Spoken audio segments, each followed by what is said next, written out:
Joining us now via Skype is NPR's London correspondent Frank Langfitt. Frank, you were out there on the streets yesterday when people were out there on this momentous occasion. What were they saying? Well, it really depended on who you talked to and where you went. I was down at Parliament Square last night, right in front of Big Ben, where there was thousands of people. Some of them were wearing Union Jacks as capes around their shoulders. They were thrilled by this. They felt that this was their Independence Day. Other places you went, there were candlelight vigils. People, I think, sad but accepting this, knowing that remaining in the EU is not going to happen. And even a few clashes I saw between Remainers and Leavers. So there's still, you could really see a lot of the division still in this country. Okay, so here you are waking up in this post-EU Britain, and if you're a Leaver, well, the roses haven't started to bloom, and if you're a Remainer, the earth hasn't opened up and swallowed the entire island. So what is the actual impact on a day-to-day basis?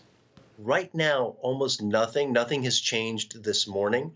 And the reason for that is the last thing that the United Kingdom or the EU would need is some sort of abrupt, severing of the relationship. They now have 11 months in a transition period to try to work out a new free trade arrangement between both sides. And that's going to be very difficult. In fact, much more difficult, if you can imagine it, than the last 3.5 years that led to paralysis in the government here. The European Union would like a much closer relationship. The United Kingdom, they want independence, and that means they'll probably have to pay for it with taxes and trade barriers. And that means that also, when you say renegotiate, that means with each member nation? No, they'll be doing it entirely with the EU. But what's really important here, Ahari, that's important to remember is the EU will now be 450 million consumers and about 60 some here. So this is a very imbalanced relationship. The EU has a lot of leverage. Also, there's this short window to do this. So that's a lot of pressure on the United Kingdom if they don't want to eventually crash out at the end of this year. Right. And then what about Scotland in the middle of all this? This is absolutely fascinating. What's going on with Scotland right now is, as you have the Brexiteers cheering, in Parliament Square, you have people up in Scotland saying, we never voted for Brexit. We don't want to leave the EU. We want independence. We want a referendum as soon as we can get one. Boris Johnson has said the prime minister will not do that anytime soon.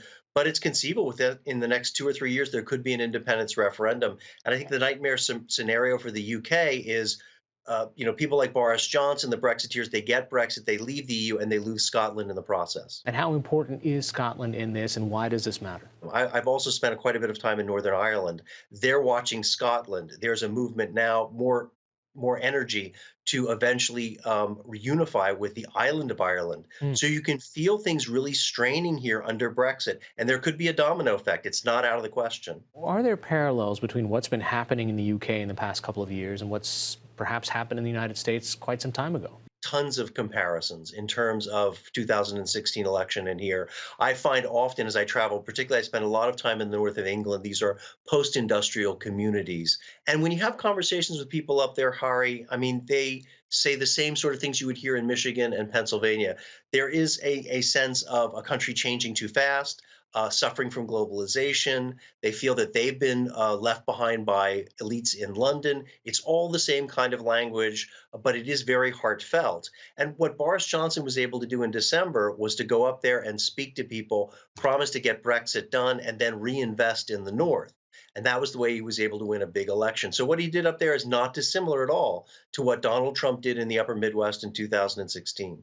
So here he is now, at least part one of getting Brexit done, making the official paperwork, mailing that in is over. But really, you're saying that the next 11 months could be harder than the last 3 years. Much more difficult. Negotiating over, renegotiating all of these sectors, whether it's agriculture or automotive. I think it is going to be much more difficult. And the worst part about it is there's such a narrow window of opportunity. Normally with these complex trade deals, they take years and years.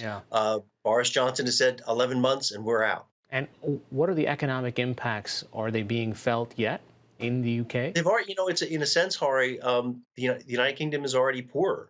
Right now, the pound is still 10% below the highs that it had just before the Brexit vote.